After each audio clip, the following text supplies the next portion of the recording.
Specialist with the SELPA. Julie. I'm Julia Frenti. I'm a behaviorist at the county schools. Sandy.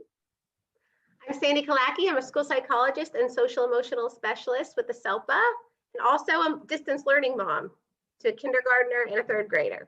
There you go. In the trenches with you. Okay, so I believe Barb, my administrative assistant, emailed out the PowerPoint last week and then again this week, but I will go ahead and share my screen so everybody can follow along. As a reminder, we are recording this presentation because we will be posting it on the SELPA website for either you to access at any time or other parents to access at any time in the future. So with that being said, we're going to go ahead and get started. So just some things to think about for today. We're going to be sharing a lot of information, and we know it can be overwhelming, but we're going to hopefully be sharing some strategies and some tips that might work for you and your family.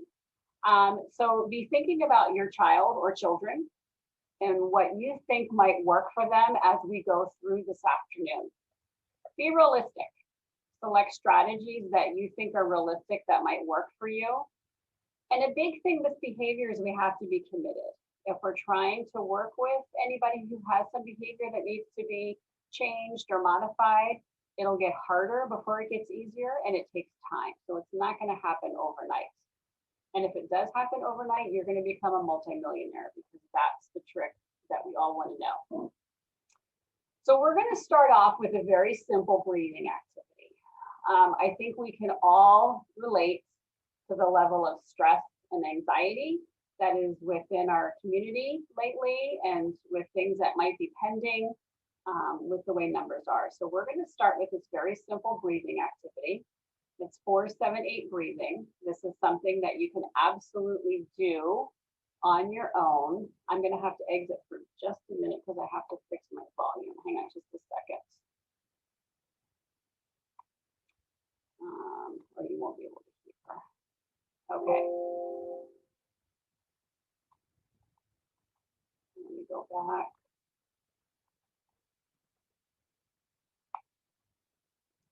Share again.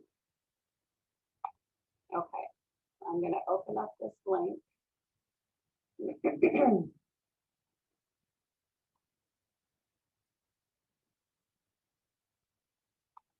And you're going to see a couple visuals on this. And the premise is you take in a deep breath for 4 seconds, you hold it for 7, and then you release, you take a deep breath in through your nose for 4, hold it for 7, and then blow it out through your mouth for 8. So we're going to wait until this little box here starts again. And then we'll start a very simple breathing activity that can just help center us. And this is something you can do at any time when you're starting to feel anxious or getting a little stressed. So we're going to take a breath in for 4. You're going to hold for 7.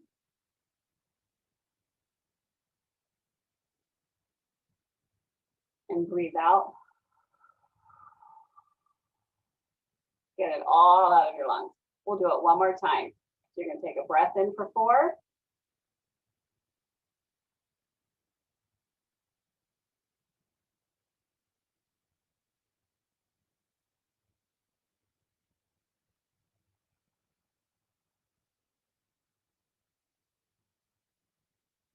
So that's just a really simple breathing activity that you can do when you're starting to feel stressed or anxious with everything that's going on, or that you could, potentially teach your child to do.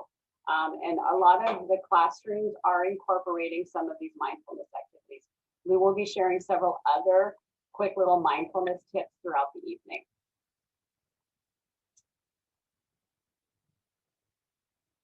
So let's get into our behavior basics. And first up, we have Julia Frenti. Can you go back? Well, you can stay here. It doesn't matter. But I have a whole thing for the first slide. For behavior basics. So today we're going to start by reviewing just kind of some basic concepts and some fundamentals of behavior. You've probably heard about ABA ABA stands for Applied Behavior Analysis. And what is that? What does that mean, right? In simple terms, it's an attempt to solve behavior problems and teach new skills. It's a scientific problem-solving approach. We look at the behaviors like an investigator, and we look at the behavior itself, and then we also look at how the environment impacts the behavior. And we use those findings to make changes. The goal of ABA is always to produce socially significant behavior change, which means improving the lives for our kiddos, their families, their teachers, and their classrooms. So I want to talk to you for a minute about the ABC model. Antecedents, behavior, and consequences are often referred to as ABC. And it's this three-part system that helps us understand why a behavior might start and why it continues to occur over and over again. When we're working with teachers and parents, we can always identify the behavior, right? Like the thing we don't like. The ABC model will look at that relationship between the behavior and the environment, looking at what comes right before, which is the antecedents, and what comes right after, which is the consequences. And we look at this ABC model like a scientist. The first thing we do is identify a specific behavior. This is our starting point. We really very carefully define the behavior because we need to agree that the behavior has occurred so that we can look at the antecedents and consequences, right? We have to agree if the behavior is happening. If you've ever worked with home ABA providers, you've likely heard of ABC data collection. I have a little image here on the screen for you, and typically you'll record the date, the time, and I always start with the behavior. And then I kind of work backwards and think what happened just before and what happened just after the behavior, if you're going to use that. I want to talk to you, I guess, first about antecedents on the next slide. Antecedents are what occurs just before the behavior. Antecedents might seem like they cause or set off the behavior. Sometimes we call them triggers. They're not always obvious, and sometimes it takes some careful investigation to figure out what it is that's setting it off. And it takes some, careful observation. And that's why we collect the data so that we can kind of keep track of, oh, I thought it was this, but maybe it's this when you look at the commonality of many behaviors. So sometimes it can be a really simple antecedent. So in this case, I've given you the example, the parent tells the student it's time to log on to Zoom and he runs out of the room. Sometimes it's real simple and we see and we go, okay, he didn't want to do that. When we look at antecedents, there are some important things to think about. Always look at where is the behavior happening? Does it happen more at school versus at home? Does it happen more in the classroom or on the playground? I always like to say, who does it happen with? Is it happening with the teacher? Is it happening with mom or dad? Just one of them, both of them? When does it happen? Is it a certain time of day, a certain day of the week? And also I kind of look at what's happening, what kind of like activities and transitions might be happening before or after, right? There's a lot of pieces that go into the antecedent. So one of the things I also think about is kind of our students' sensory environment, especially because they're not learning in the classroom, right? Everything's different for them right now. For a lot of them, they're learning at home. So are there specifics in the room? Are people too close? Is it too loud? Are there too many people? Is the dog in the room? Is something going on in that room that's kind of contributing to behaviors? And one other piece that normally I probably wouldn't really mention it, but I want to explain it today, is setting events. And setting events are kind of like time delayed antecedents where I almost feel like it's like a pot of boiling water and it hasn't boiled over yet, right? We haven't really put in a demand or any kind of event to make it really boil over. But it could be something like the student isn't feeling well, or the student forgot medication or changing medication. It could be someone had a baby or they moved to a new home. And right now, the big thing we're dealing with setting events is distance learning, because we're already struggling and already stressed under the surface, and we add more to it, and then we have behaviors. So keep that in mind, that we're already kind of at a disadvantage. Okay, next slide is behavior. So behavior, anything that humans say or do, right? Very, very broad. We know we have to be able to observe it and measure it. So it can be something like jumping or hitting a baseball or chopping an onion or singing a song. Behavior cannot be thoughts, right? Because we can't see it. Even if someone tells us their thoughts, we can't know it without them telling us. And it also can't be feelings. We can't measure someone's feelings. Keep in mind, we can measure the behavior that goes with feelings. So we can't measure sad, but we can measure crying. So observable and measurable. We like it to have a beginning and an end. We like to be able to count it.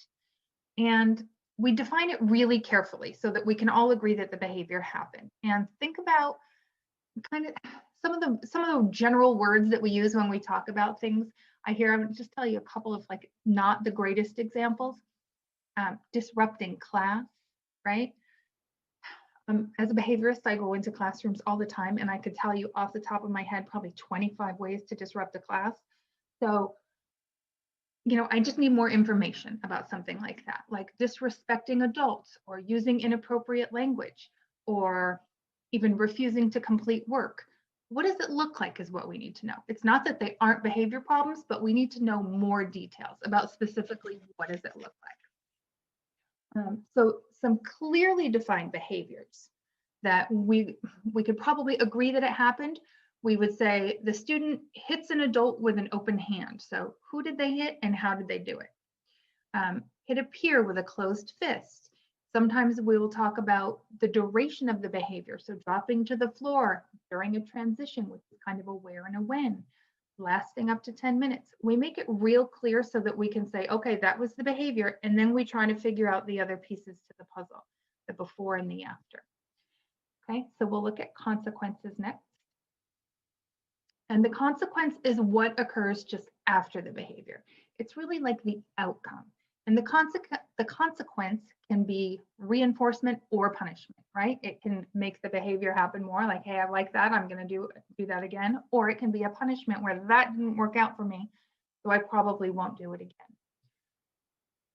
So if the student engages in a behavior, like Johnny's run into the other room, and it works out well for him, it's likely to be repeated. That's what we call reinforcement. And if he runs into the other room and it doesn't work out well for him, and you know something bad happens and he ends up having to come back, we would say that's a punishment. Okay.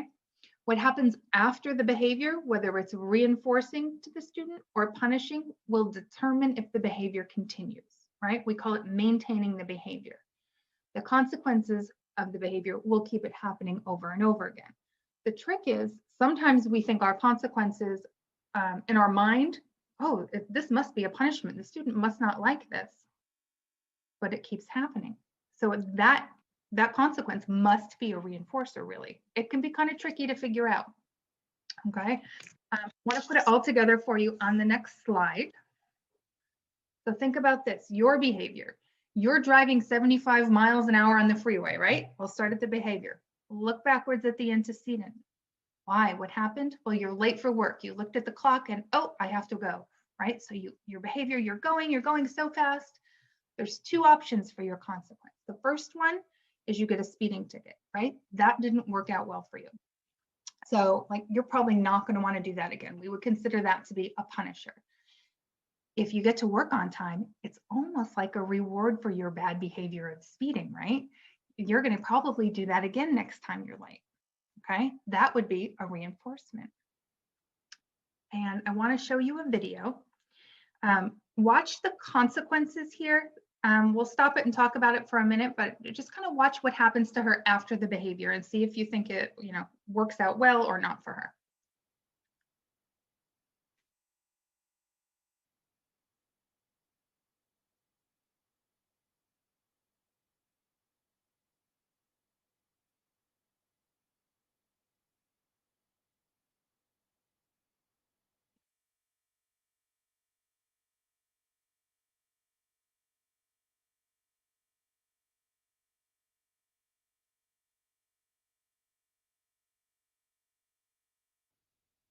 Is anyone hearing sound? Yeah, Regina needs to unmute, I think. Anything that comes before behavior. Behavior, observable and measurable. Consequence, anything that comes after a behavior. Way to go, Johnny. That is the right answer. She's always talking to him. He's always right. Yeah, well, I think life is stupid. Watch what I'm going to do. I'll get you, Mr. Smarty Pants. Why did you do that? You cannot hit people at school. You should know better. Go see the principal now.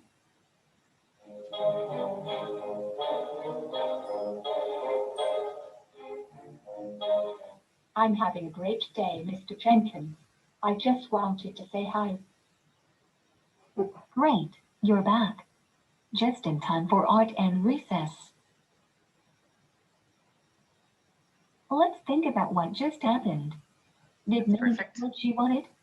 Was her behavior effective? Stop it. Thank you. Okay, so antecedents, right? She didn't like her math class. We know that. That might even be a setting event, right? She didn't like it. It was already kind of brewing under the surface. And then the teacher praised the peer. So she, she got upset about that, maybe a little bit jealous. Her behavior, she stated, watch what I'm going to do, and then hit him on the head. And think about the consequences, right? The first thing that happened, the teacher yelled at her, right? But the teacher gave her attention. So that might have been reinforcing for her. She got sent out of the room, right? She missed math class, which we know she doesn't like. So that's probably reinforcing. She went in and gave the principal a high five, right? We all think in our mind, oh, going to the principal's office is a bad thing. Well, in this case, she just walked in and high five. So it was probably pretty reinforcing. We know that she got to hurt this little boy, and if she was mad, it might have given her a sense of satisfaction, which could be reinforcing. And then when she came back from the principal's office, math was over, and now it was time for art and recess. So we have to look carefully at our consequences and make sure that they are achieving the goal that we want, right? It can be tricky to sort that out, and that's why we use all that data collection. And I believe Sandy's going to explain the functions of behavior now. All right. That's correct, yes. So Julie did a really great job of segueing into functions because you really look at the ABCs to figure out what the function of behavior is. And that's why I love applied behavior analysis and using positive behavior supports to change behavior, because it's sort of science. You really do have to do some detective work and look at what's going on. And it's also part art, because once you figure out what's going on and you decide what you're going to do about it, there's so many creative ways to address the behavior. And you don't need a behavioral science degree to use applied behavior analysis. You might be thinking, wow, this is way over my head. But when you really think about it as a parent, you know your child better than anyone else. You know what makes them tick. So there's the antecedents right there. You could probably think of tons of antecedents to some of your kids' behaviors right now because you know them so well. You also might know what happens right after the behavior that might be causing those behaviors to happen again. And in addition, you know all sorts of information that might help you figure out some of the setting events and what might be impacting their moods or their behaviors. Maybe they didn't get enough sleep the night before. Maybe there's other family factors that are coming into play that are maybe changing their mood or causing them to act out in certain ways. So really, as a parent, you're armed with so much information already. And just kind of understanding these basic elements of the ABCs and getting into function, which we'll talk about in a second, that's going to arm you with an extra tools to sort of not only figure out what's going on, but also ways, creative ways to figure out what to do about those behaviors to decrease those behaviors from happening. And one thing that we all really know about behavior is that it's communication. And every behavior serves a purpose, or what we call in the behavior world, a function. Every behavior has a function. And the function is really the reason that the behavior is occurring. And usually the function is lying somewhere there in the antecedent or the consequence or both. It really just kind of takes us taking sort of a hard look and kind of trying to figure out what's going on so that we know what to do about it. And so once we've kind of analyzed the behavior, we kind of make our best guess or our best hypothesis as to what the function of the behavior is. And, sometimes we take our best guess, we look at our data or we look at what we know about our kid, and we might get the function wrong, and that's okay. That we'll usually, if we get the function wrong, we'll try something, it won't work, and we'll figure out, okay, I was wrong about that. So you don't even us as behaviorists, we oftentimes, we'll get it wrong sometimes too. So don't feel like, wow, so much is hinging on me. I'm getting this all right. You also have a support team here to help you, but it's also nice to be armed with this background knowledge to know about functions. And when we look at behavioral functions, they're usually in 4 main categories. The first being attention. So a student or your child may be doing something to get attention, or to avoid attention. Sometimes if you're embarrassed, that might be a way of looking at attention. There's also escape. And I would say, I guess just in my experience working in the schools, this escape tends to be one of the most common functions, especially if your child maybe has a learning difficulty or some type of disability or challenge. Oftentimes we see a lot of behavior being caused by escape from maybe work that's too challenging, or maybe a setting that's really aversive that they don't enjoy.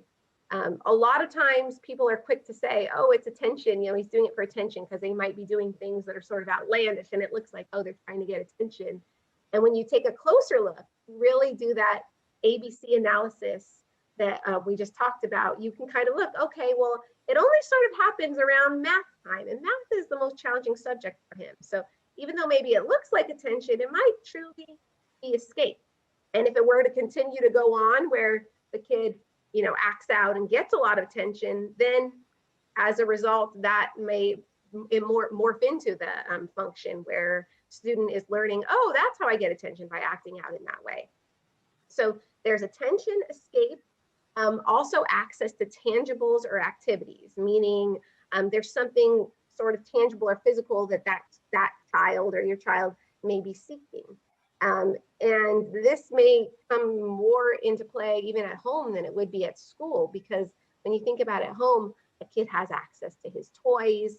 We have our iPads there, lots of distracting, fun activities that might seem a lot more exciting than, a math worksheet or something like that. And so they may, run to get off the Zoom screen and on to seeking some sort of tangible. So that could be a function. There's also a sensory function or automatic reinforcement where the behavior itself is rewarding. And so when you think about maybe, this comes into play a lot of times with our students with ADHD or autism, where maybe there's some sort of sensory type of behavior that's actually automatically reinforcing to the child. And if you're sitting here watching now and maybe you're bouncing your leg or you're clicking your pen or something like that, that's a sensory behavior. We all need sensory input in some way. And so, if we're looking at all those other 3 functions and nothing's really matching up, we might want to take a look at that sensory function. And if we look at all these 4 categories and none of them seem to make sense for what we're thinking about for our child, you might just want to boil it down to looking at, what is my child trying to gain, or what are they trying to avoid? And that can kind of really help us with the next step in identifying what we need to do. So we can go on to the next slide, please. So we're going to be talking about replacement behaviors. And replacement behaviors are great because what they do is they help you lower the problem behavior that you're looking at and replace it with a more functional, socially acceptable behavior that still meets that same need that your child has. And so really the goal is to get the student to eventually stop using that problem behavior and use this more new functional replacement behavior. And it's different than punishment. When we think about, your kid gets in trouble and they get sent to their room, that's different than when we're talking about with a replacement behavior. Punishment, the reason why we try to avoid punishment as much as possible in the schools is because it's missing that piece of teaching a new skill. So punishment may work. It may stop a child from engaging in a specific behavior, but the second maybe the teacher's turning their back or it's a substitute, that behavior will reemerge because the child does not really have a new skill that teaches them how to get their need met in a more appropriate way. And so when we think about defining what a replacement behavior can be a little tricky if you're not in the behavioral world to really think in these terms. And so if you're kind of feeling confused now, don't worry. We're going to show you some examples. And even after that, if you're still a little confused, it's okay. We teach a 3-day course on positive behavior support, and we spend basically like a half a day on replacement behaviors and practicing. And still sometimes it's really a challenging concept. But when we just boil it down to kind of like some simple steps, I think you'll find that you can do this. And if you can't do it, you have a team of people, educational people around you that you can support you. One thing that you do want to keep in mind when we're looking at a replacement behavior is that it needs to meet the same need as the problem behavior. It has to get that need met. So if say a student is hitting, that the behavior is hitting another kid or a sibling, or maybe even you, right?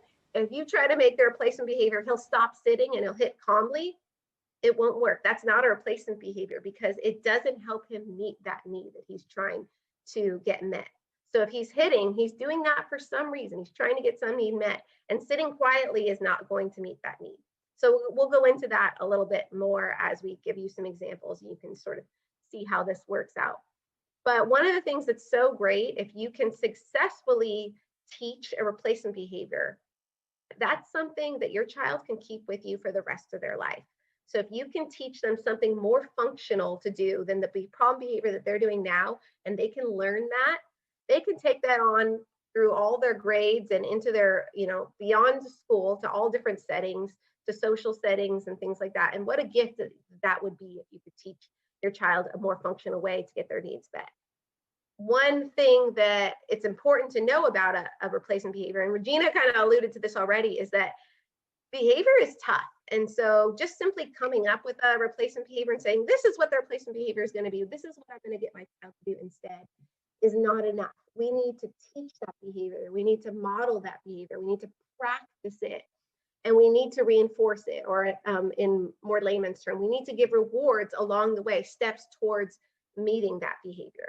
Otherwise, they're just going to fall back on those tried and true behaviors that they know are getting their needs met. Maybe it might not seem pro-social, but it's working for them, and that's why they continue to use it. So learning a new behavior can be challenging and tough, and it does take time and diligence, but it can be done. And we've seen it time and time again in the schools, and it's so rewarding when the student actually learns to do something more functional and improve their quality of life and everyone else around them as well. One tip, if you're like, this is way over my head, I have no idea. If your child has an IEP right now and they happen to have a behavior plan, maybe they were already exhibiting some behaviors back in school, most likely that behavior plan should already have what the problem behavior is, if it's the same, what the function is, and what the replacement behavior is, and also what are the strategies that the staff was going to use to decrease those behaviors. So if your child does already have a behavior plan, that's really a nice first place to look to start. All right, so we can move on to the next slide. So just a little phoning. So let me get this straight. I don't have to cry and yell to get my cookie. So the problem behavior is yelling and crying, and we are going to try to teach. Well, this is a little baby, so this is different. But if someone were to cry and wanting to get a tangible item, we're going to try and teach them how to communicate, how to get that cookie in a more appropriate way. Maybe it's asking, maybe you're thinking, well, every time my child asks for a cookie, do I have to give it to him? Is that what I'm going to need to do? No, we're going to talk a little bit about something called first then contingencies. Chris is going to talk about that in a little bit, and that might sort of help for some of those things where maybe they can't get something immediately or they can't get it all the time. There's still a way to teach or replacement behavior using what we call a first then contingency. So we can move on to the next slide. I can share with you a personal anecdote just from my own journey with distance learning. So here I'm working, I've got 2 little kids at home, and my son just started kindergarten for the first time. So he's, kind of learning how things work.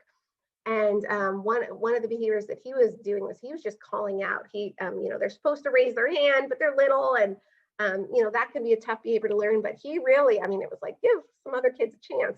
He was just calling, yelling out. And I could see in the teacher's eyes that they were getting frustrated.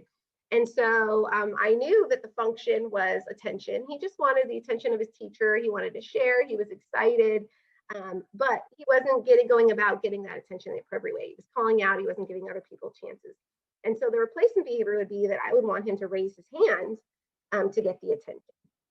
And so obviously, if you think about a kindergartner, it's much easier to just yell out than to raise your hand. That's kind of an extra step, right? So in order for me to show that behavior, to replace that behavior, I'm going to have to teach him, I'm going to have to practice with him, and I'm going to have to give him some reinforcement or some rewards when I see that he's even making an effort. So even if he, when we think about in the classroom, even if a kid is at the beginning, they're raising their hand and they're simultaneously calling out, that's not what we want them to do. Obviously, we want them to raise their hand and wait. But if the first step is even just yelling out and raising their hand, we're praising that. Wow, look, you raised your hand. That's great. Next time, raise your hand and then wait to be called on, and then you can answer. So there's just like little nuances that you would teach with replacement behavior. I did sort of make a little behavior chart for him to use, and I think we have a sample of that later when we talk about strategies, so I won't go too much into that. But that's just sort of an example of a simple function and a replacement behavior that would go along with it. We can show you some more examples on the next slide. So replacing unwanted behaviors with desired behaviors. So here's just some examples of some behaviors that might be common that you would see in the home, and some possible replacement behaviors that could go along with it depending on the function. So if the behavior were to be whining or refusing to work, a likely reason would be that the work is too hard or the work is too challenging for the child. And so the replacement behavior, what we want to get them to do if the work is too hard, is we want to be able to get them to request help from an adult. So instead of whining, crying, refusing, if it's too hard, we want them to seek that assistance, seek that help. So that would be the replacement behavior on that one. If they're teasing a sibling, a likely reason for that might be that they're simply wanting their sibling's attention, and they're not knowing how to go about it in the proper way. And so as the parent or as the adult, we can teach that child. What a great skill to teach a kid that they would be able to get attention in more appropriate ways by simply asking to interact. Hey, do you want to play, or would you like to play this game? That's a skill that we want all of our kids to be able to learn. Another one might be fidgeting in their seat. And so when we talked about different categories, remember we talked about sensory. So maybe some of you have some wiggle worms, that they're young, or maybe they have some sensory needs, and you see them fidgeting around in your seat. A possible reason could be that they need more movement. They need more sensory input. And so one possible replacement behavior might be requesting to move around. So they might ask, oh, can I take, my house, we have like a little lap, can I take a lap? And, they might need that sensory input so that they can sit down and they can focus. A little later, we'll talk about some other strategies that you can use if your child has some sensory needs. Go Noodle and other types of great resources. But just one little thing that I guess I will comment on is if you notice that your child is fidgety in their seat and they're, moving all around everywhere, when the teacher does give a break, or it is break time, the last thing you want them to do is sit around and go on an iPad or watch TV for their break. You want them to get out and get some movement. So that's just kind of, that's not a replacement behavior, that's a strategy, but just something, I guess, a little side note to mention. Okay, and then there was one more behavior, Regina, sorry. And then if they were ripping behaviors, that might mean that they don't want help with the task. That's just one likely scenario. It could be other reasons, but if you were to do your ABC analysis, and you might come up to the conclusion that they don't want help with the task. So then your replacement behavior would be that they would ask to do the task by themselves. Okay, thank you, Regina. So in order to get the child to buy into doing these newer, and in the beginning, maybe more challenging replacement behaviors, we really need to rely heavily on reinforcement. And so the basic principle of behavior is that behavior is strengthened or maintained by the consequence that reliably follows the behavior. Meaning that, so the thing that happens after the behavior can either be the fuel that ignites the flame and increases the behavior, or extinguishes it. And so if we want to teach new behaviors and increase new behaviors in the beginning, we are going to need to give lots of rewards, lots of praise, lots of reinforcement to get them to use this new behavior. And we're going to want to, as much as possible, ignore or not reward the old behavior, the behavior that was challenging or difficult, so that the student eventually learns that that new replacement behavior is more functional to them. It's going to help them get their needs met in a more appropriate way. And so there's different types of reinforcement. So, you know, in your home, it might be something that you deliver to your child. If they're young, it might be as simple as a sticker, you know, some kind of treat, some kind of activity that they enjoy. And then there's also, you know, automatic reinforcers where that are just sometimes things are naturally reinforcing to a child, not something that someone actually provides to a child. So if you can move on, next slide, thank you. There's positive reinforcement and there's negative reinforcement, and it might not be what you actually think it is, because any reinforcement is basically increasing the likelihood that the behavior will happen again. So a positive reinforcement would be something that you would add to, or you would give to a child for doing a good job. It might be a thumbs up, like I said, a sticker, could be some kind of prearranged reward. That's positive reinforcement.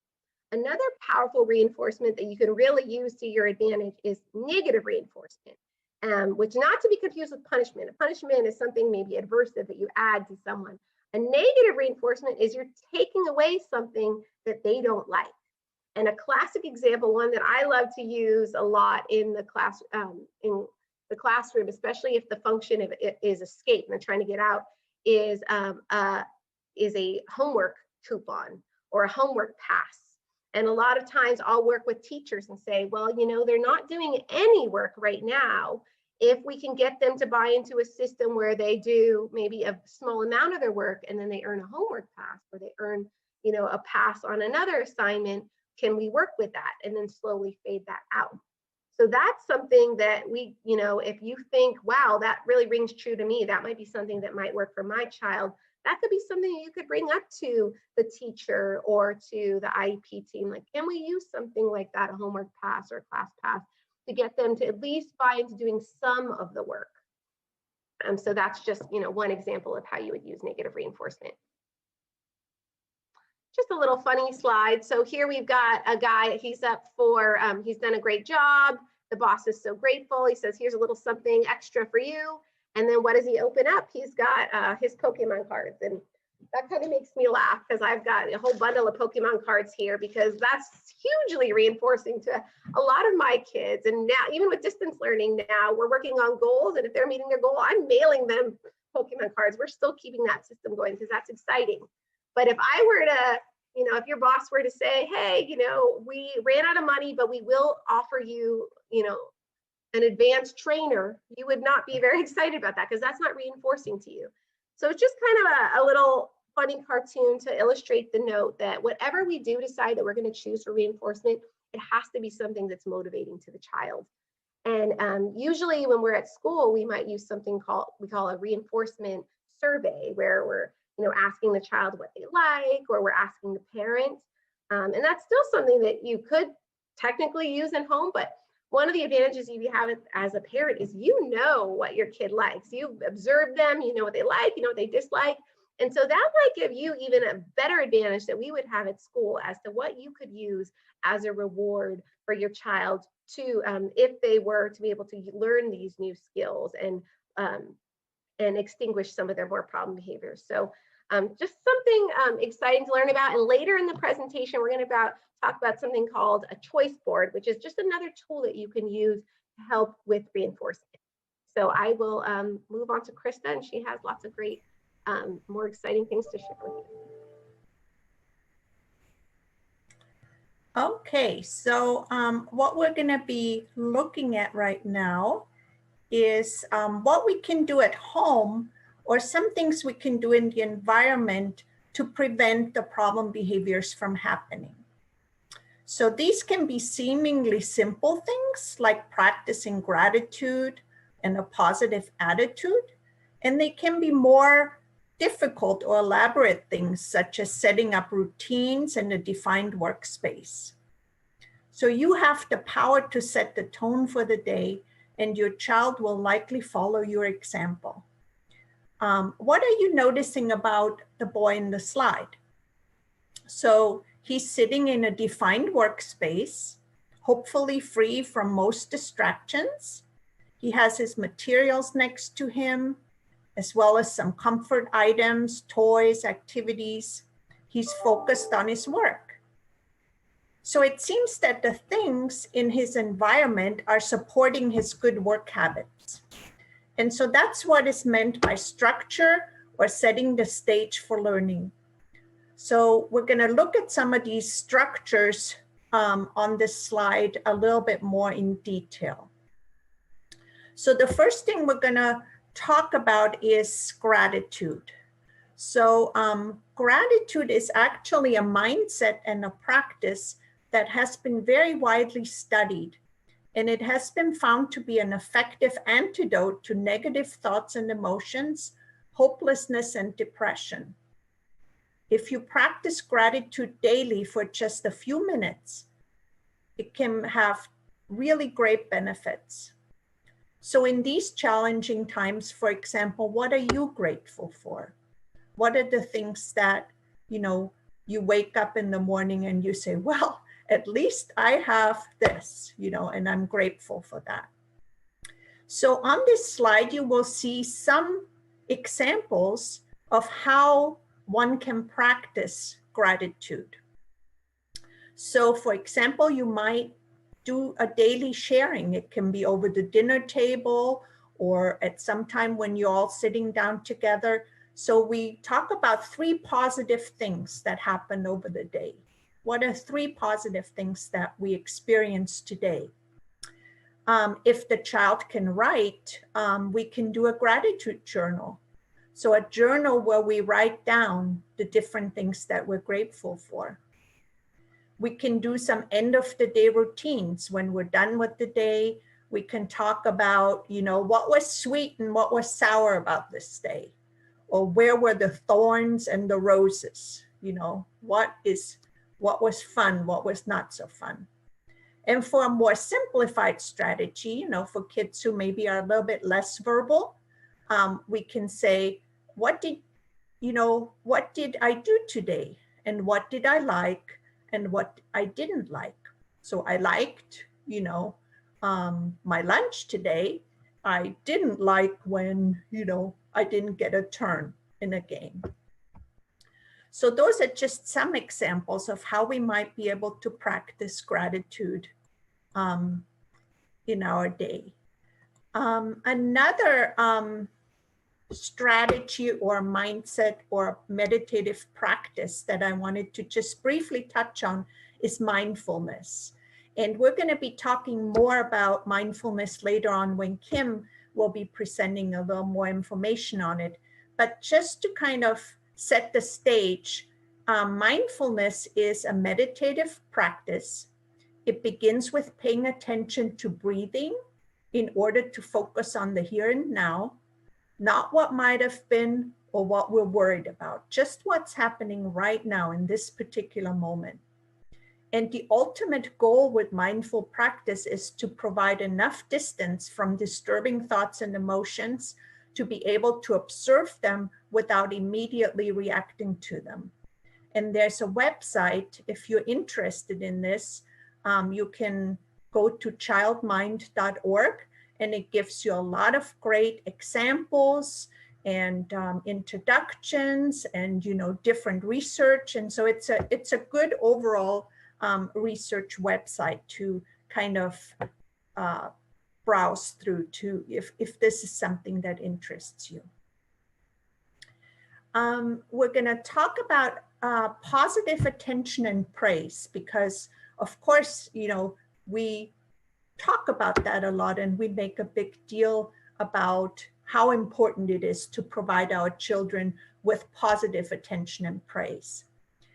So that the attention from the parents can be a powerful tool, but we have to consider how we use that attention. So if we only pay attention to negative behaviors and correct them when they happen without paying attention to positive behaviors, we may be strengthening the very behaviors we don't want. So when we praise a child, we have to be sure to be as specific as possible. Rather than just saying good job, specify what the child did that they did a good job on. So an example of a positive verbal praise would be, thank you for being a first-time listener, or I can see that you worked really hard on this. So that can be, a positive praise that's very specific about what it is that the child did well. What's recommended is that, this is, in the classroom as well as in other environments. What's recommended is that we keep in mind a ratio of at least 3 positive interactions to every 1 negative interaction. So if you have to correct a child, which, everybody has to at times, we want to make sure that it's used sparingly, that we have at least 3 positive interactions and statements for every 1 negative one. And that's kind of a goal that we set. So you catch your child doing a positive behavior, and then you provide positive reinforcement. And that could be verbal praise, a pat on the back, a smile, anything like that. So you're noticing the positive behaviors. And if you give general positive attention, not necessarily tied into something, that, you're noticing, but non-contingently general positive attention, it's also very helpful. If you give too much attention during negative behaviors, it leads more to a negative interaction, like a reprimand, a correction, or indicating disapproval. You may inadvertently be reinforcing those behaviors. Even though you were attempting to correct the behavior and do something about it, that attention that you give during that negative behavior might be reinforcing that negative behavior. So if you say, stop that, you're not following along, you got to do this better, that's all attention. Even though your words are, more corrective, the attention might be reinforcing for the child. But if you use it appropriately, it can be very magical and very appropriate. So I wanted to move on to routines. So how important routines are in our day as well as our children's day. So when we talk about routines, what's really helpful is that we use visuals whenever possible. So providing consistency through routines can increase a sense of predictability and control, and it can decrease power struggles and problem behaviors. So if you have simple rules, that can cut down on the time and effort used to address outbursts, problem behaviors.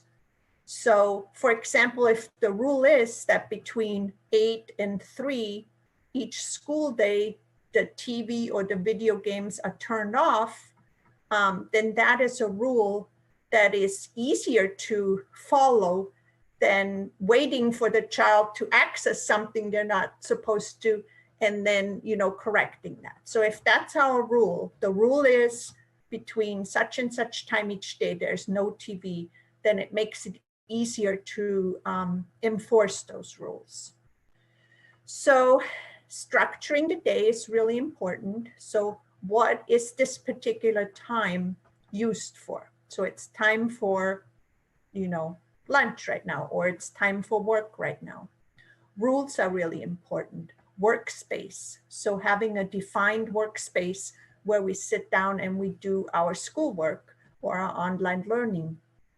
Goals for the day can be important. And then having a schedule, and depending on, where your child is at, what schedules, it can be very simple or it can be more complex. And we're going to look at some examples of schedules. There's also a not a website, but if you go on YouTube and you just type in visual timers, you see a great variety of different ways in which you can structure a child's time, whether it's preferred time or work time or something they have to do each day at a specific time. So you can just go to YouTube, type in visual timers, and it will give you a lot of great examples of, a timer that might be helpful to structure time. So the next slide just gives you some samples for schedules that you might find helpful during it's distance learning, sorry. So one of the schedules is very, simple, the one on the left. It simply has all the tasks that you would do during the day, and then you can arrange them based on what's first, what's happening now, what's later. And the other one, the one on the right, is a little bit more complex. It also includes the times. So when is it time for breakfast? When is it time for learning? That kind of thing. So there are lots and lots of different schedules that you might find helpful, depending on your child's developmental level and what they're able to understand. And Krista, I just want to share, so for our parents, if you do need a visual schedule in the home, this is an opportunity for you to talk to your teacher.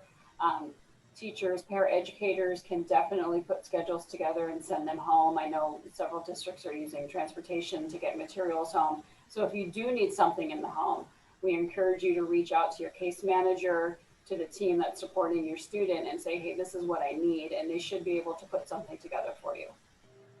Great, that's wonderful.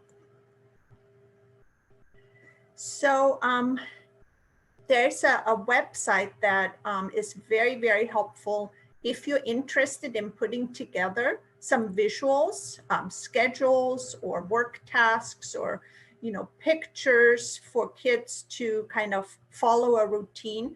And that website is called Do to Learn. It gives so many resources, most of them free. Some you have to pay for, but most of them are free. And it can help you to put together some very nice visuals for all different developmental stages and ages. So if you want to go on that, if you don't know it already, and just kind of look around at all the great resources they have, I would recommend that. And then there's another resource on our Ventura County SELPA website. It kind of lets you, I guess Regina's gonna show that to us. It lets you look at a lot of different resources like a first then contingency, social stories, reinforcement systems, anything that you might need. Feel free to look on there and see, what you might find helpful for your child. So Regina is showing that website right now. The other thing, Krista, I'm going to take a moment and share with everybody also, we're in the process of updating our website. And on our homepage, we have this button here, Distance Learning COVID-19 Information. And when you click on it, we have now these new buttons. So if you're a parent, you can go here. And there are, I don't know, 100 resources maybe that we have organized by grade level, by topic. I believe they're alphabetical. No, they're not alphabetical. But these are all here as well on the SELPA website. This is new. So I just wanted to share that because we're pretty proud of that. Nice. Okay, let me go back to PowerPoint. Okay. All right. So we're going to talk a little bit more specifically about behavior strategies, reward systems, first then contingencies, and then breaks. So those are some strategies we're going to look at a little bit more carefully. So it's important to keep in mind that in addition to telling somebody what to do, it's often helpful to show them what to do. So just like we as adults orient ourselves to posters and signs and roadmaps, children respond better to seeing things rather than just hearing about them. So if you look at the poster on the slide, it basically looks at positive strategies for families, kind of like a little roadmap on what we need to do to have a successful day. And so if you use visuals like that in your home, it can really be helpful because you can remind a child what to do and then refer to the visual. And that kind of, reinforces some of the things that you're trying to teach. So any visual would be really helpful. Visual aids can also foster independence because children will learn to pay attention to them, which kind of decreases the need for us as adults to tell them what to do over and over again. So showing and telling usually works better than just telling. So this is just an example of the importance of visuals. So now we're going to go on to reward systems, and Sandy talked about reinforcement, kind of the building blocks for that. And so how can we use this information to build in some reward systems or some reinforcement systems?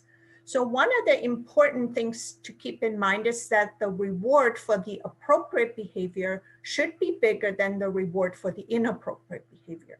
So if a child does an appropriate positive replacement behavior, it should lead to a better outcome and a higher reward than if they resort to their negative behaviors or problem behaviors. So it's an important guideline because if the child gets more out of misbehavior than good behavior, why should they engage in the good behavior? So also, we want to clarify a little bit what is meant by a reward. So a reward is not just what we give to somebody, but it's also a positive consequence, such as attention from others, relief from a task, sensory input, access to something fun. So lots of different things can be rewarding for a child.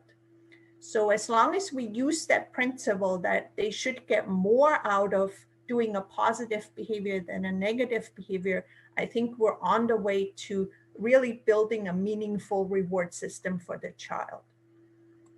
So Sandy mentioned earlier about how she's trying to reinforce or encourage her son to raise his hand more and to call out less. So she's sharing this sample behavior chart, and she's using that not only to tally how often he raises his hand or how often he calls out, but she also uses that to kind of collect a little bit of data on what progress he's making in terms of raising his hand and calling out less. So it helps to measure progress as well as, reinforces the child for all the tally marks that he gets. So if he earns more tallies or more stars or stickers for raising a hand than calling out, then he earns a sticker. So he earns his rewards that way. So this Chris, is really I'm happy to report that we don't need that anymore. We were able to phase that out. He learned the new behavior. Woo! And so, yeah. All right. So this is a thing of the past. Yes. That's awesome. Wonderful. So on the following page, we also have some additional behavior charts that you might want to take a look at. There is a website called freeprintablebehaviorcharts.com, and they have so many different types of behavior charts, like dot to dot or a puzzle or a start to finish kind of behavior chart. So here are just a few examples. You can also select little characters or superheroes that your child likes, and that website will most likely have a behavior chart for almost any kind of famous character that kids like. So here are just a few examples. So you can check that out and see if there's something on there that you can use to reward the positive behaviors. So on the next slide, we look at the first then contingency, and Sandy mentioned that earlier too. So a first then contingency is in a way like a reinforcement system, but it is also a first attempt at establishing some kind of a contract with a child or some kind of a contingency. So it also looks at expectations, like what do we expect and what's going to happen when we follow that expectation. So you can use this in addition to a choice board, which we will show you in just a moment. But an example of that would be in this one, the child has to read a book first before playing with Play-Doh. So first we read the book and then you get to work with Play-Doh. Now to set this up, it's important if a child is really struggling with non-preferred activities or things they don't want to do, it's important to set it up so that initially you're placing 2 desirable items on the first stand. So first bubbles, then Legos.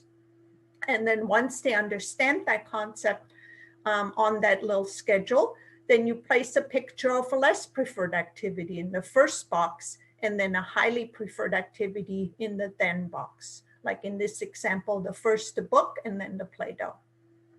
So it's a great way to help a child do what they don't want to do and to set up a little contract that here's what I want you to do or what's required to do, and then you get to do something more fun later on.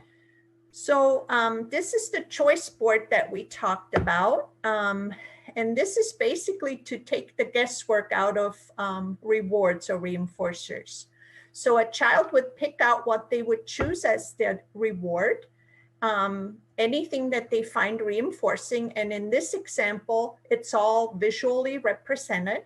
And so if children, have a couple of different choices on here, that's great. If, you don't want to put out so many choices.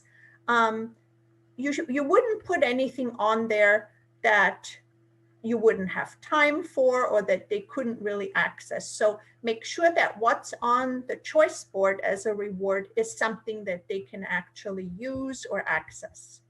So if you present 2 or 3 options at a time, then you would put the choice on that board on the right, I'm working for. So let's say the child wants computer time, you would put the choice on the, on that square. And then they would either have to do maybe 5 tasks or 5 things that they have to get done, or work for 5 minutes, either way. And then as soon as they reach that, then they would get their choice. So it's a very nice, simple visual reinforcement system with a choice board. And the child selects the choice ahead of time so they can see what they're working for. So this is a really nice example. We also wanted to talk a little bit about breaks, because breaks can be a little bit confusing at times. So breaks can be used for different reasons. So you can have a break that's more of an earned break. So let's say after completing their work, the child gets to watch TV for a little while. There's also a sensory or movement break, which is basically scheduled. So at 10:15 or 1:30 daily, there's a movement break. So we have that scheduled, and that's when we do our go noodle exercises or our walking, our running, that kind of thing. Then there's requested breaks. So requested breaks are basically, they tie into a replacement behavior. So when the demand gets too high and the child simply needs some time away or some time to regroup, they would request a break. So the guidelines for the requested breaks are they shouldn't be too rewarding. So you wouldn't want that kind of break to be tied in with something, like iPad time or something so rewarding that the child has a hard time coming back from that. So not too rewarding, not to be confused with time out. So let's say they do something undesirable and you say you go to your room for a few moments. That's not that kind of break. Also, this kind of break needs to be structured. So we need to specify where the break is taken, how long it will be, what activities are allowed during the break. And some possible choices here would be eating a snack, playing outside, reading, connecting with a parent, maybe snuggling, telling jokes, anything like that. So I just wanted to point out that there are there are different types of breaks for different reasons, but we kind of need to set them up ahead of time so a child knows what to expect and what types of breaks that they can take. So that being said, we are going to take a break ourselves. I'm actually not going to play the Go Noodle, but so parents are aware, Go Noodle is a program that a lot of the classrooms use throughout the districts in the county for movement breaks. But right now we're going to take about a 3-minute movement break, stand up, stretch, run to the bathroom if you need to, and then we will come back at 4:10.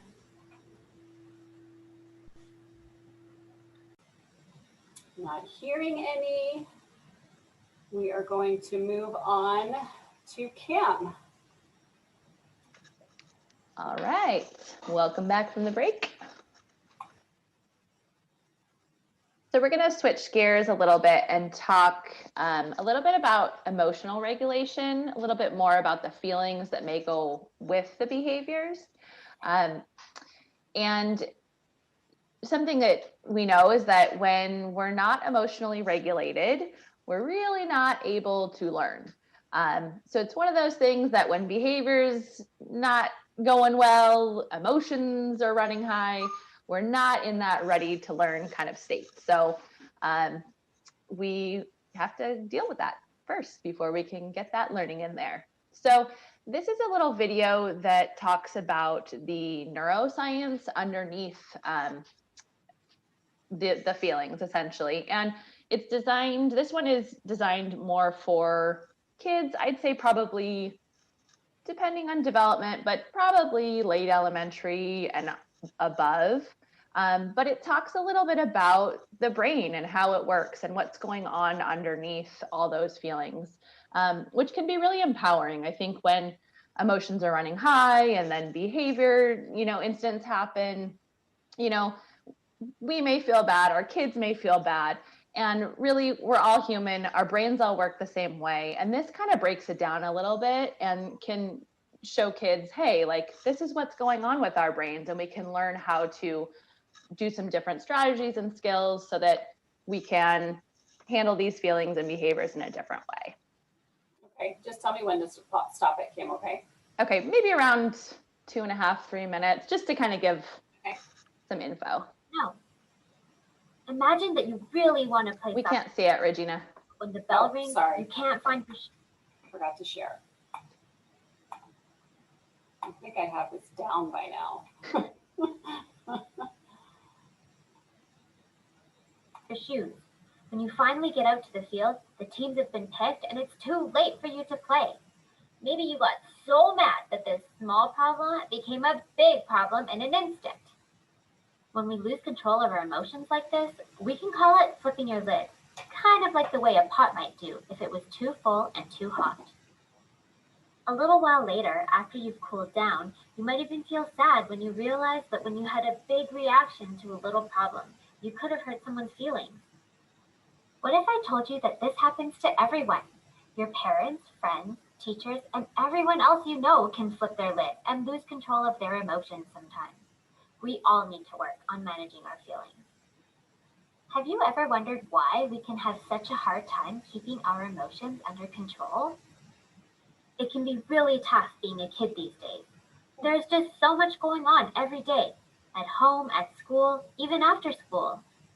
Sometimes it's hard to keep a lid on things, and we act in ways that are not kind or caring, even though we don't mean to be hurtful. There are so many situations that we encounter every day that can cause our emotions to bubble up. Maybe you felt upset or frustrated when you were working on a problem or activity at school and just can't seem to get it right. Maybe something unexpected or embarrassing happened to you in front of your friends. Maybe you had something important to say but didn't get a chance to say it. These and many, many more situations can cause both kids and adults to flip their lids. So why does this even happen? Well, it has to do with the way our amazing human brains work to help keep us safe. This is your brain, the part of your body that controls everything you do. Let's take a closer look at the parts of the brain and how they can work together to help us keep a lid on things. The brain is a pretty complicated organ, so we're going to use our hand to help us visualize what's happening up there. Let's imagine that our brain has an upstairs and a downstairs. Here, where our thumb is called the midbrain. This is where our emotions and memories are created and stored. Below that is your brainstem. The brainstem controls the things our bodies do that we don't have to think about, like breathing. It also controls our automatic reactions to certain situations.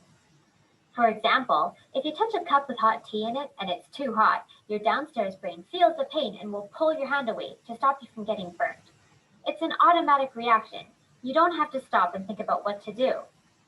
Or imagine you're out on a hike and a bear wanders onto the path. Your brain doesn't stop and think, what kind of bear is it? Is it friendly? Your downstairs brain notices that you feel scared. It takes charge and in a split second decides whether or not you should fight, fly, another word for run away, or freeze.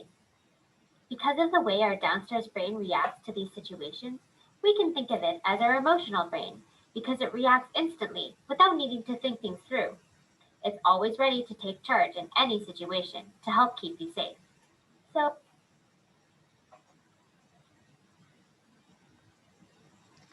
All right, so I think we can all relate to that emotional brain taking over at times, right? Especially with distance learning and all the pressures of life that we've got going on these days. But it can be really nice to kind of know what's going on inside to be able to work on some of those skills. So that's what we're going to focus on next, is looking at some skill building in emotion regulation. So the first step to building some skills and some success in being able to cope with feelings and difficult emotions is to be able to identify the feeling. The neuroscientists basically tell us if you can name it, you can tame it. It's kind of that first level of being able to regulate our emotions, is that we have to be able to recognize our feelings and then be able to kind of express them in a way that we can start to get those needs met. And so feelings and emotions are a very abstract concept. So, we have to just take that into consideration. This might not be appropriate for every kiddo, age and developmentally. So look at whether this is something that might be beneficial to your kiddo or not. So feeling identification, there are tons of ways to start teaching and expanding our kids' awareness of their feelings and then their vocabulary around that. So one way is using a feeling chart. That's what the first graphic is. This is kind of I'd say a mid-level complexity of a feeling chart. It has, about 12 feelings on it. So we want to look at, how many feelings is our child currently able to identify? If your child's able to identify happy and sad, or happy and angry, then we want to start with a pretty simple feeling chart. And the link here has some different feeling charts that are available. There are some with 5 feelings on them, and there are some with 50 feelings on them.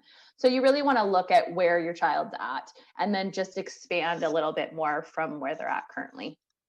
So, some different ways that these can be used. You can just post them as a visual. You can go through them with your kiddo and start to recognize, oh, hey, let's look at this face. What does it look like? What looks like the eyes are kind of scrunched down. The mouth is kind of squiggly. It looks like maybe that character is feeling like frustrated. How does your face look when you're frustrated? Let's notice how does my face look when I'm frustrated? And just starting to kind of talk and think through some of these feelings and start expanding some awareness of those feelings. Another really great resource is the zones of regulation.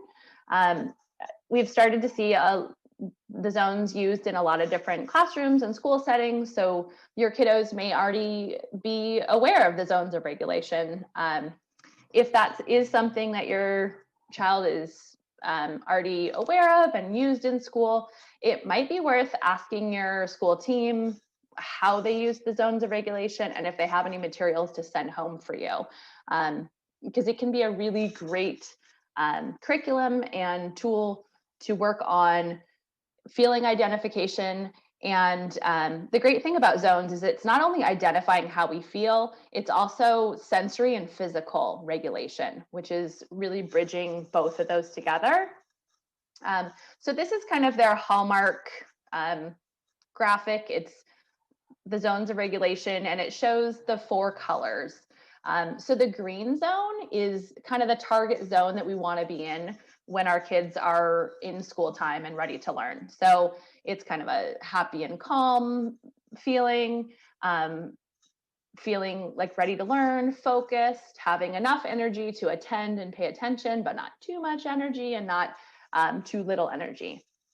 The blue zone is a little bit underregulated. So maybe sad, maybe sick, maybe tired, not quite having enough energy to really be able to attend and take in information.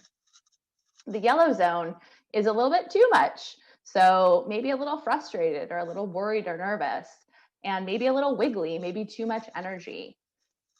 Then the red zone is that flipping that lid, that emotions have run high, behaviors probably also, you know, going haywire. That's that red zone.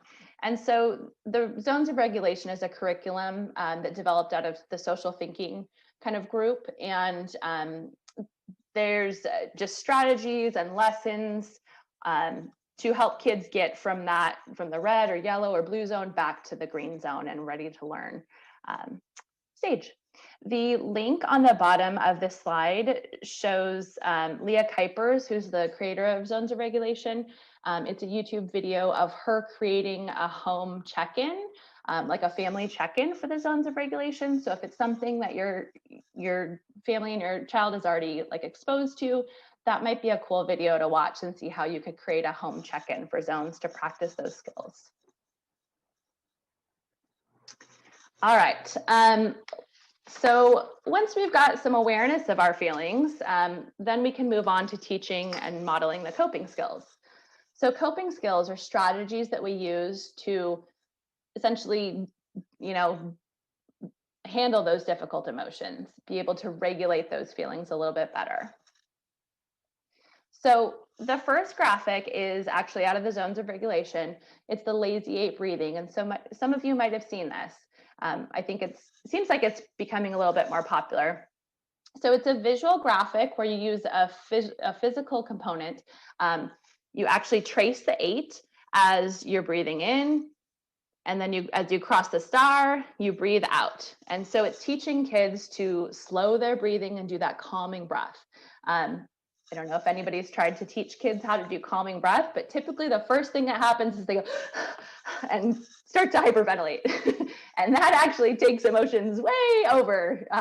So it's not really very helpful. So this is a nice way that you have the physical to kind of trigger that, okay, I got to calm down and count through the breath essentially. So that can be a nice skill.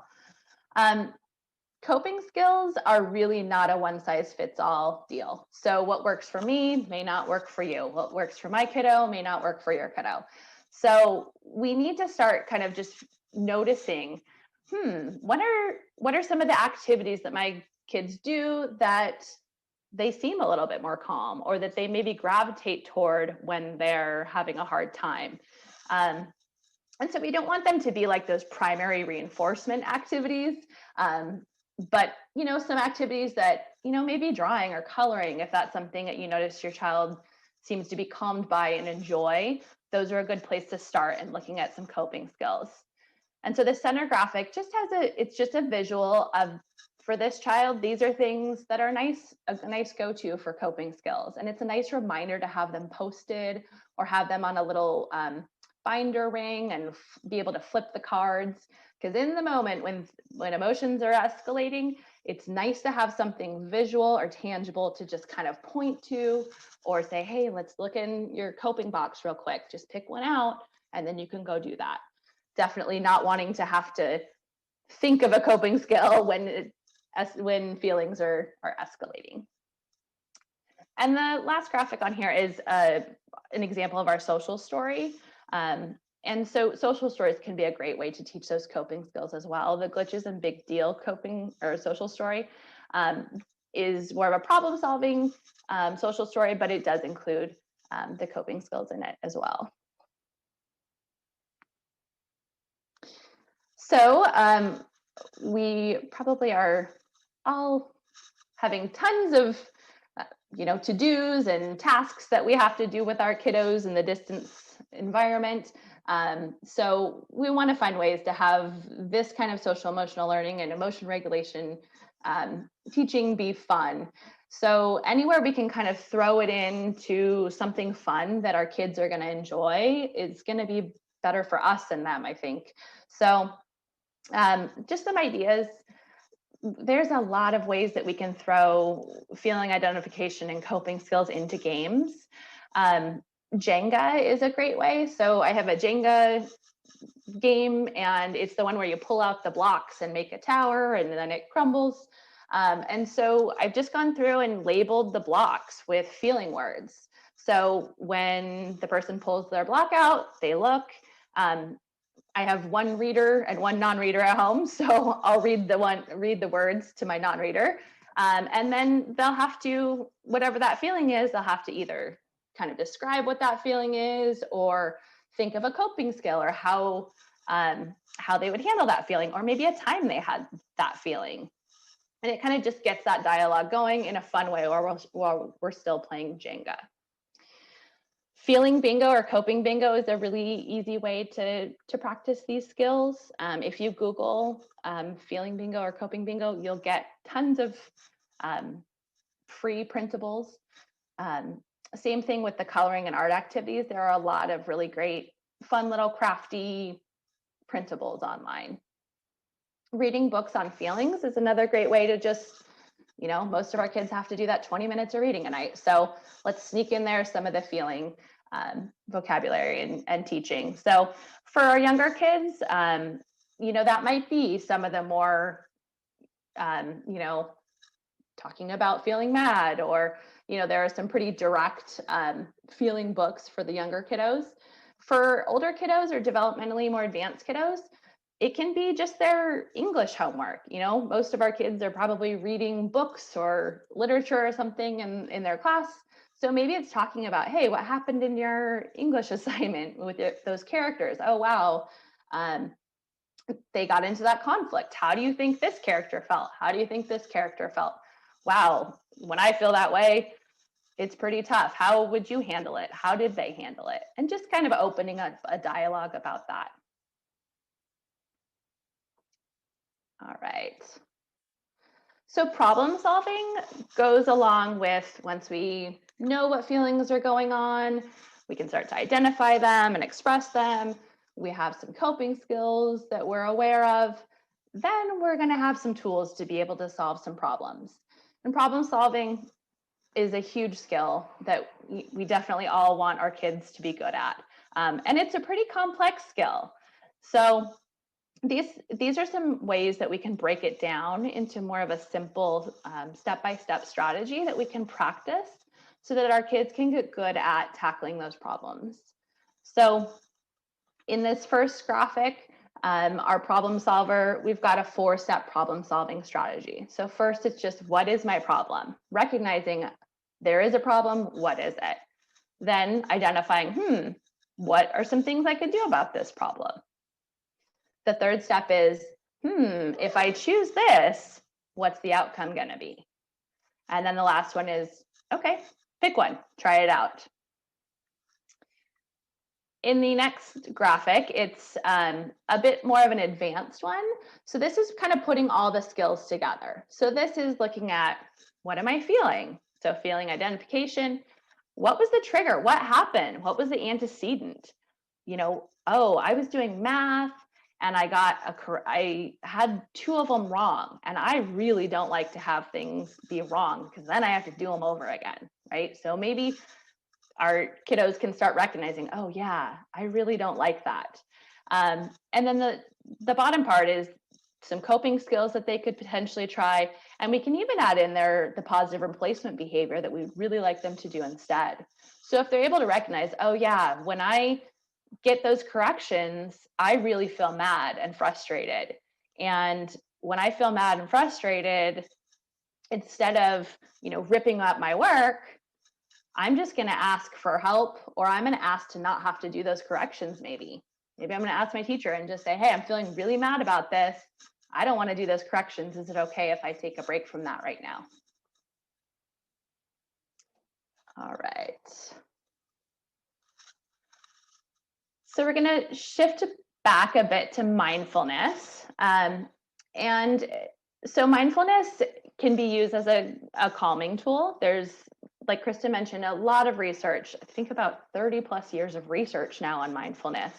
And you've probably seen some mindfulness embedded in your kiddos' distance learning. It's become really popular in a lot of our classrooms and schools that we work with. It's just so accessible and easy to use and generally free and works really well. There's a lot of really great benefits. So mindfulness, when I first started hearing about it, it was kind of confusing to me, and it was kind of elusive, and I thought, oh, it all has to be like this like Zen great space, right? And that's great, but you know, in life, it's not always like that. So this graphic really hit home for me, and this is when it really clicked for me of what mindfulness really was about. So there's two people in a park, they're holding hands, and a lovely afternoon. The person on the left, their mind is full of life, emails, work, what happened yesterday, what's going to happen tonight, all the to-do list, right? The person on the right, they're being mindful. Their mind is full of the present moment, what's going on around them right now. And that's really all it is. So if I've got a ton going on and I'm stressed out and I'm worried, it's really just being mindful of that and recognizing, oh my gosh, my shoulders are tight, I'm nervous, my thoughts are racing, I've got so much going on. And just recognizing that is mindfulness. And it's amazing how quickly it just dissipates so much of that. So, you know, just recognizing, are we being mindful, full of all the stuff in life, or are we being mindful of what's going on around us? So mindfulness, some resources. One, I think, positive of the pandemic and distance learning is that we've gotten a ton of resources that we probably didn't have before.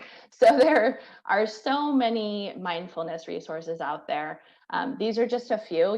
You may have your own, but Be the Pond is a mindfulness video that I would say would be best for probably younger kiddos. The 4-7-8 breathing, you know, anywhere mid elementary on probably. Mindful breathing, I'd say more like teen and adult. And Go Noodle has a whole section on mindfulness that's pretty much any age. So those are some great go-tos to find some mindfulness activities. These are some apps. I just screenshotted some from my phone. These are really great, simple go-tos, I find. So Draw with Stars and Writing Wizard are very similar to each other. Draw with Stars is a visual, it's got a calming sound if you turn the sound on. It's really just a quick, simple app that you can open up, especially if kiddos starting to get a little frustrated. It's a great diversion. Like, hey, go to Draw with Stars for a couple minutes. It instantly, because you're just focused into that app, it really dissipates things quickly, and then you can go back and kind of problem solve or work through what's going on. So that's a really nice go-to, I think. Mindful Powers has little mini mindfulness lessons and then a visual and kind of physical mindfulness activity, I would say for probably elementary age. Super Stretch is a little bit younger. It's a yoga app, and it has really quick little yoga videos for some simple yoga moves. And it actually shows young kids doing the moves, which is nice. It's not like adults doing tricky yoga moves. It's actually kids doing moves that they can actually do. So that's one I would say for probably younger kids, elementary definitely. And Settle Your Glitter is a really nice virtual glitter jar. So you open up the app, you pick which feeling you're having, and then you pick how much of the feeling you're having. You shake up your device, and then the glitter ball fills up with glitter and it starts to settle. And then there's a little puffer fish next to it who blows up and decreases as he's helping you kind of do your calming breath while you're watching the glitter settle. So it's a nice little calming mindfulness app to kind of reboot in between difficult times. So the virtual calming rooms are another thing I think is really beneficial that's come out of the whole virtual and distance world. They are all a bit different, and you may have them from your school district already, but they're a great resource to go to, and you have all the tools right there. That's what's so nice about them. You're not having to search different apps or different websites. They're just all right there. You can click on different areas and go through lots of different activities. And it's nice that there's different things that you can explore and your kids can explore. So it kind of keeps it fun and interesting.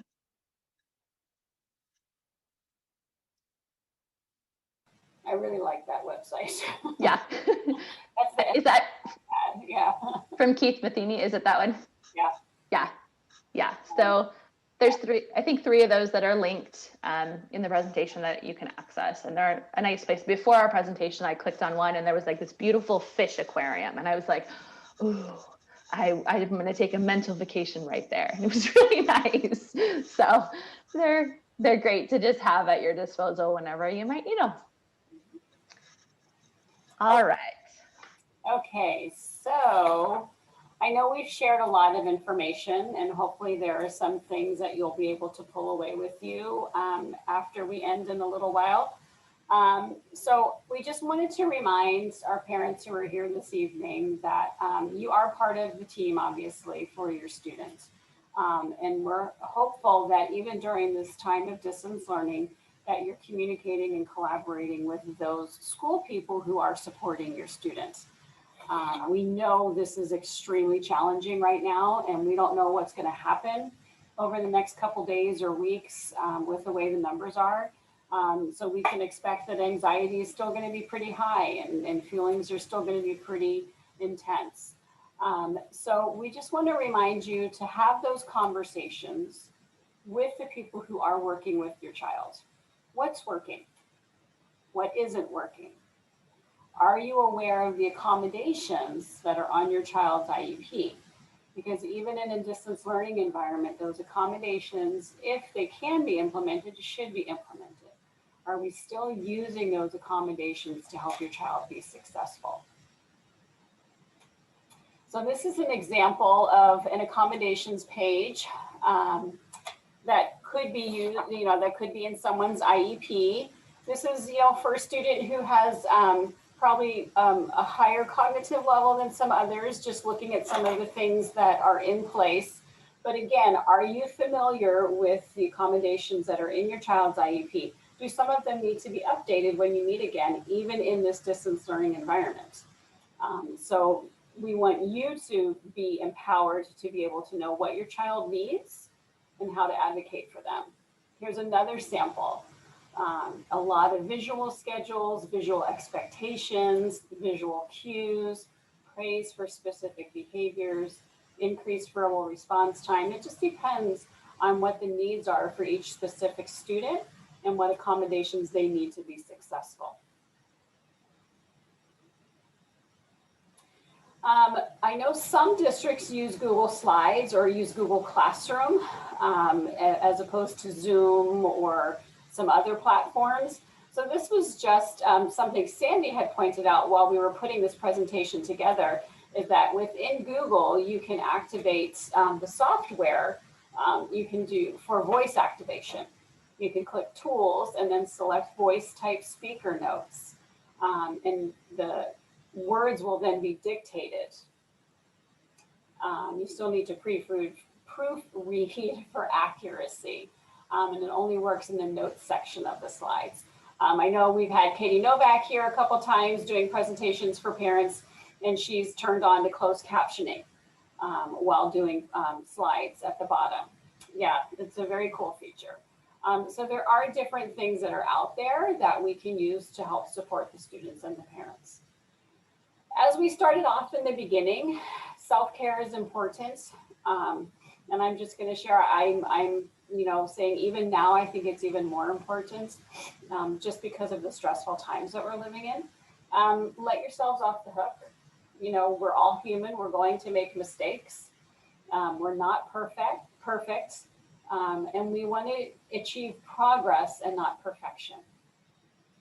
So for parent self-care, can you make a self-care plan? Can you carve out just a few minutes of your day to take a few minutes for yourself so that you're centered, you're calm, you're able to deal with your student? Because we totally understand that right now you're not just the parents, you're also the parent educator, the behaviorist, the speech language therapist. Even though those things are being provided in this kind of a format, you're the one right there with your child, supporting them doing all of these things. So we want to offer tips so that you're taking care of yourself so that you can then in turn take care of your student. So before I start this video, because we are at the end, are there any questions or anything that anyone needs further clarification on? Okay. So I am going to share this video. This is one of my favorite videos. Let me pull it up.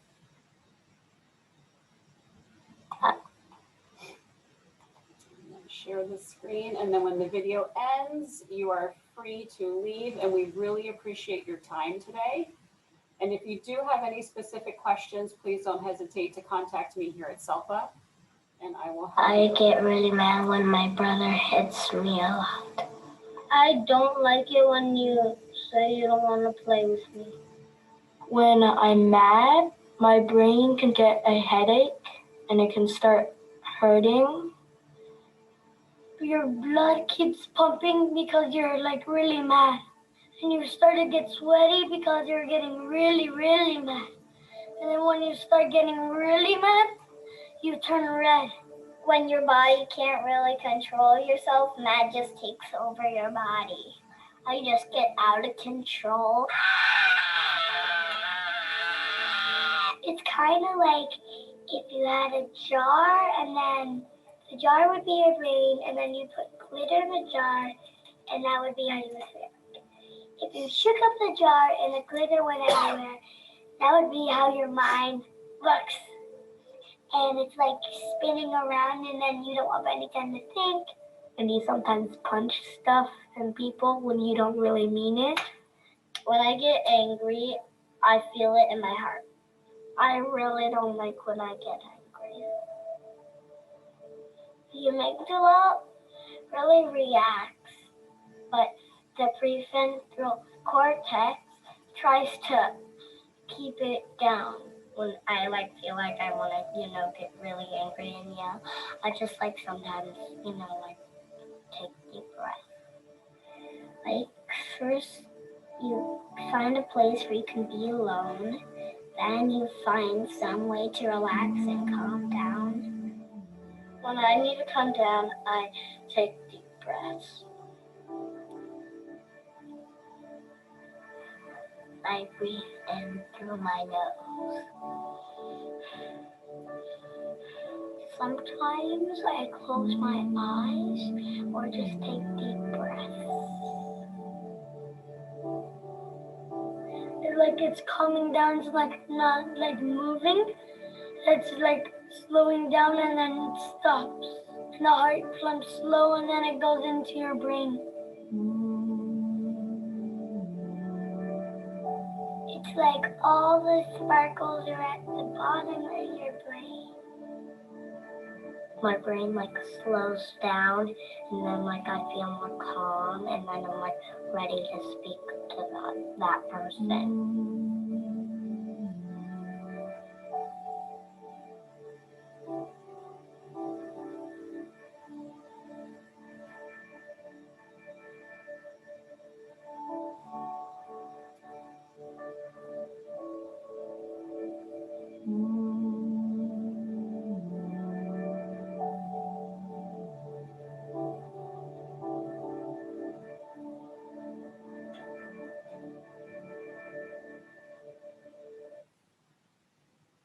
just really like that video. It's one of my favorites. So again, thank you very much, everyone, for joining us this afternoon. And again, if you have any specific questions or concerns, please don't hesitate to reach out to me here at SELPA.